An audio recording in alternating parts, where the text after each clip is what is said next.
Hey guys, Timper here, welcome back to the channel, and today we'll be covering Zatan the Black.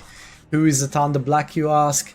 He's just a very angry Chaos Dwarf industrialist who has some unresolved daddy issues, surrounds himself by yes men gobos and S&M ogres that load up his cannons. So what can you expect from this campaign? Well, there's angry demons, then there's angry cow demons, then there's some more angry demons, angry dwarves with short-man syndrome, Thomas the tank engine and some S&M ogres, and lots of artillery and explosions. So without further ado, let's discuss the campaign. As always, we're talking about legendary very hard difficulty here. Out of all the Chaos Dwarf factions, this is perhaps the easiest campaign, and also I would say third strongest. But because you have such an easy start, you're able to do what I've done here. By turn 85, I've conquered half of the known world, and there's really no one left to oppose me. So in terms of army composition, hobgoblins are gonna be your bread and butter. They're your early, mid and late game unit. As you can see here, most of my armies have them, and of course they're accompanied by Chaos Dwarfs. Warriors who can hold the line extremely well, so your typical hammer and anvil scenario. So they play like normal dwarves, except they're a lot more aggressive. They have a lot more tools at their disposal, and they're well, just as good as in auto resolve. So this campaign is 85 to 90% auto resolvable. Right, so pros, very strong faction, very easy start, and you just steamrolling through everyone. The cons, it's just not an exciting campaign because you get so powerful so early on. There's really no one to challenge you. Even Grimgore is a walkover. Cathay is a walkover. You're a hard counter for vampires. You're a hard counter for ogres. You're just a very strong faction, and there's no one in the area that can really challenge you. So how do the first couple of turns look? From the very beginning, you're pretty much a loaded gun pointed at Cathay. There is really no incentive for you to go the other way. What I recommend you do here is you keep recruiting a lord each time you occupy a settlement. So therefore you have at least 2 to 3 melee lords accompanying you, because melee lords are very strong for the Chaos Dwarfs, and the upkeep is really not that bad, and the recovery rate is really good. So having 2 or 3 melee lords accompany you just pretty much lets you auto-resolve most of the fights anyway, and they can really hold their own. So once you're done with the Kurgan faction, go and clear out the generic Cathay faction there, and take 2 or 3 wall settlements, and then once you're done that, finish off the Norscan factions, and then move towards Village. So he's also not bad to deal with. He can be a potential ally, but I just want a settlement, right? I don't want any allies. I want to conquer as much as I can, fight as many battles as I can, get as much experience as I can. So Zatan the Black has all the tools at his disposal for a very aggressive expansionist campaign, and that's exactly what I recommend you do, because you'll be able to auto-resolve majority anyway. Once you set a firm foothold in Cathay, then it's time to turn your attention to Grimgore. By then you should have more than enough funds to either recruit a new army with some artillery, or bring Zatan back and let your other armies pillage Cathay while you bring Grimgore under control. So he's a pest and requires pest control, and the sooner you do it the better. If you let him snowball, he's just a nuisance, but you're a hard counter to Grimgore, so beating him is really not an issue. And last but not least, let's discuss technology and mechanics. So let's start with the mechanics first. So the Valory here is your main settlement. You'll be funneling majority of your labor through here. You'll see here I just keep a spare army just to deal with revolts, because revolts will occur more often than not. And plus I use it as a training wheels to level up lords, and then I pass them on to other armies. So here's what you want to do.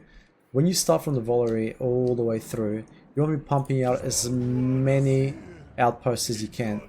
So keep pumping outposts until you max this out. So you can max this to tier 5 fully maxed out by turn 29. So once you reach turn 29 and the Valory is fully maxed out, then what you do is you start pumping out the factories.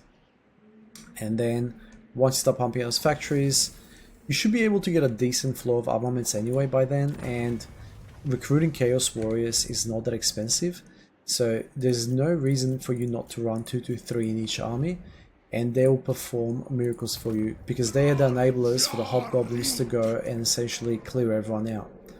Alright, so that's what I recommend you do in terms of outposts. In terms of technologies,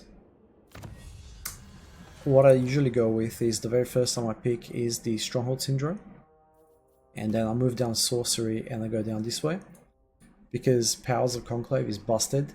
He has so many good abilities as Chaos Dwarfs, and just having the extra ability makes it that much better.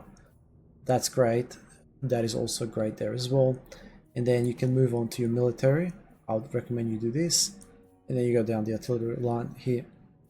So that's what I think is the most optimal approach. I mean, agree or disagree, it's entirely up to you. That's how I play my campaigns, and it just essentially allows me to just keep steamrolling. Alright, now let's discuss the Tower of Zar here. What I usually go for is the casualty replenishment rate, +6. It really helps out a lot. Then I go for the Armor of Contempt. Very, very good army ability. Helps a ton with armor and melee defense there. Campaign movement range +15 after winning a battle. Also very, very good. I highly advise you take that. I mean, Blacksmith is really good. Machinator is really good. The rest are alright. They can wait till you confederate and get it. They're not exactly game changers. So that's for the first floor. Second floor, you get all the good stuff. So the first one you should go for is Blood and Fireborn. Just having the ability to spawn units on top of artillery, enemy artillery that is, it is absolutely priceless. So these come in clutch, and they really do hold their own. Like, they're actually pretty good. The Kadai Fireborn have really good units. And then, as I said, once you max out the ability, when you get 2 of them, it's even better. Second one I'll go for is the Demon Goat here. Very, very good because it gives your melee lords bombardment, which means it's an AoE ability. And if you're running 3 lords or 4, or like 3 supporting lords and your main lord, that's 8 of these abilities you get. And if you max out the technology, then you get 3, so that's 12 of these you can drop, and you can just cycle them through. This one here, and not a great fan. You get it eventually anyway. Once again, decent but not necessary. This is very, very good. So Dreadquake Battery, this will allow you essentially, say if like you make enemies with the Skaven and they send a full army after you, having this and this, yeah, you can pretty much hold them off with one lord if you're skilled enough. But it's really not that hard. You blob them up, drop bombardment on them, and you can that plus your outpost settlement.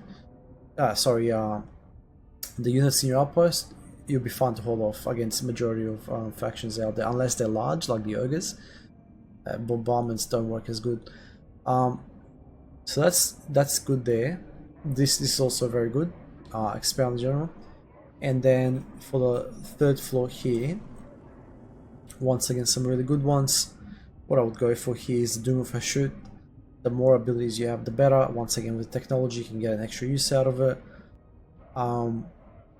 Upkeep is good, so if you're someone that stacks military districts, you get the extra upkeep percentage there.